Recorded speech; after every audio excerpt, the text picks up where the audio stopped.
Iran ইসরায়েলের যুদ্ধের পরিপ্রেক্ষিতে সাধারণ মুসলিম হিসাবে আমাদের করণীয় কি?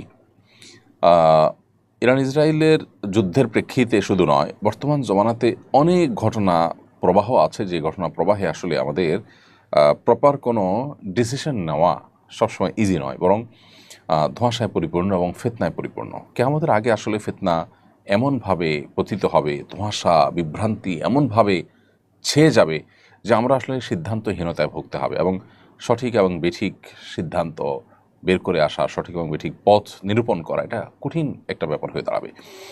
ইরান ইসরায়েল যুদ্ধের ক্ষেত্রে ব্যাপারটা অত জটিল না হলেও একেবারে সহজও নয়। একদিকে আমরা জানি যে ইরান, তারা আমাদের কেবলাকে কেবলা মানে, আমাদের রসুলকে রসুল মানে ইরানের শিয়ারা। অপরদিকে আমরা এও জানি যে শিয়াদের একটা গ্রুপ, তারা ইসলাম থেকে খারিজ হওয়ার মতো বিশ্বাস লালন করে।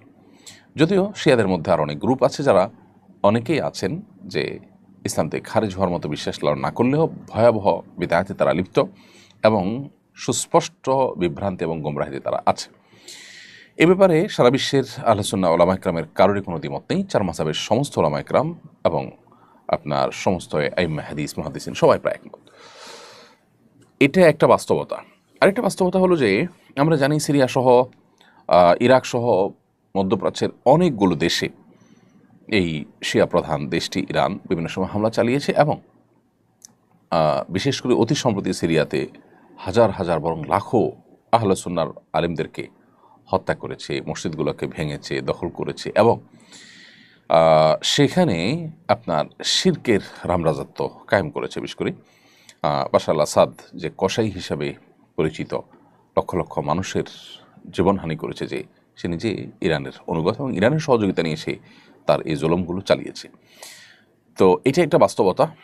আবার ইহুদি রাষ্ট্রটির যে জুলুম দীর্ঘকাল পর্যন্ত ফিলিস্তিন সহ গোটা মুসলিম বিশ্বের বিরুদ্ধে যে ভয়াবহ এবং সবচেয়ে খুল্লম খোলা শত্রুতায় লিপ্ত, এটা তো আজকে নতুন নয়। এবং কোরআন কারীম আল্লাহ বলেছেন, লাতাজিদান্না আশাদ্দান্নাসে আদাওয়াতান লিল্লাযিনা আমানুল ইয়াহুদ, ইমানদারদের সবচেয়ে বেশি কঠোর শত্রুতা করতে দেখবেন ইহুদিদেরকে, হে রাসূল, এবং এরপরে যারা মুশরিক তাদেরকে। আজও আমরা দেখছি যে আমাদের পার্শ্ববর্তী দেশের মুশরিক দেশ এবং এই ইহুদি দেশ, উভয় দেশ পৃথিবীর যে কোনো প্রান্তে মুসলমানদের বিরুদ্ধে তারা ঐক্যবদ্ধ এবং সবচেয়ে বেশি সোচ্চার।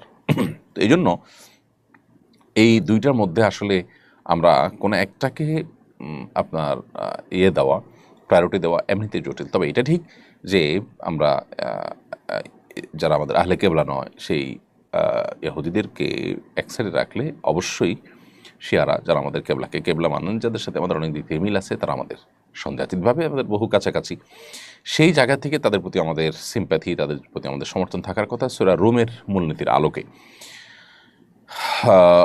এর পাশাপাশি তারা এই চলমান যে আগ্রাসন, সে আগ্রাসনের মধ্যে তারা মাজলুমের ভূমিকা আছে।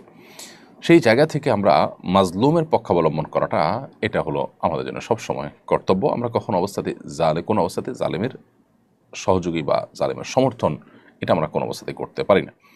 সেই সাথে আল্লাহ তাআলার কাছে আমাদের একটা কমন দোয়া থাকা দরকার, আল্লাহ চলমান সমস্ত ঘটনা প্রবাহের শেষ পরিণতি যেন ইসলাম এবং মুসলমানদের জন্য কল্যাণ বয়ে আনে।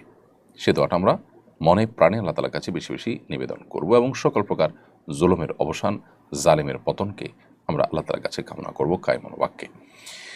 এবং সেই সাথে ইরান এবং শিয়া যারা আছেন, তাদের প্রতি আমাদের আহ্বান থাকবে যে এই রকম পরিস্থিতিতে আজ সারা বিশ্বের প্রায় আহলে সুন্নাহর আলেম এবং শাসকরা ইরানের তাদের প্রিভিয়াস যে আহলে সুন্নাহর আলেমদের প্রতি জুলুম, নির্যাতন, তাদের প্রতি আপনার হত্যাযজ্ঞ, এগুলো সত্ত্বেও ইরানের প্রতি তাদের যে সিম্প্যাথি, ইরানের প্রতি তাদের যে সমর্থন, সেটা তারা জানাচ্ছেন।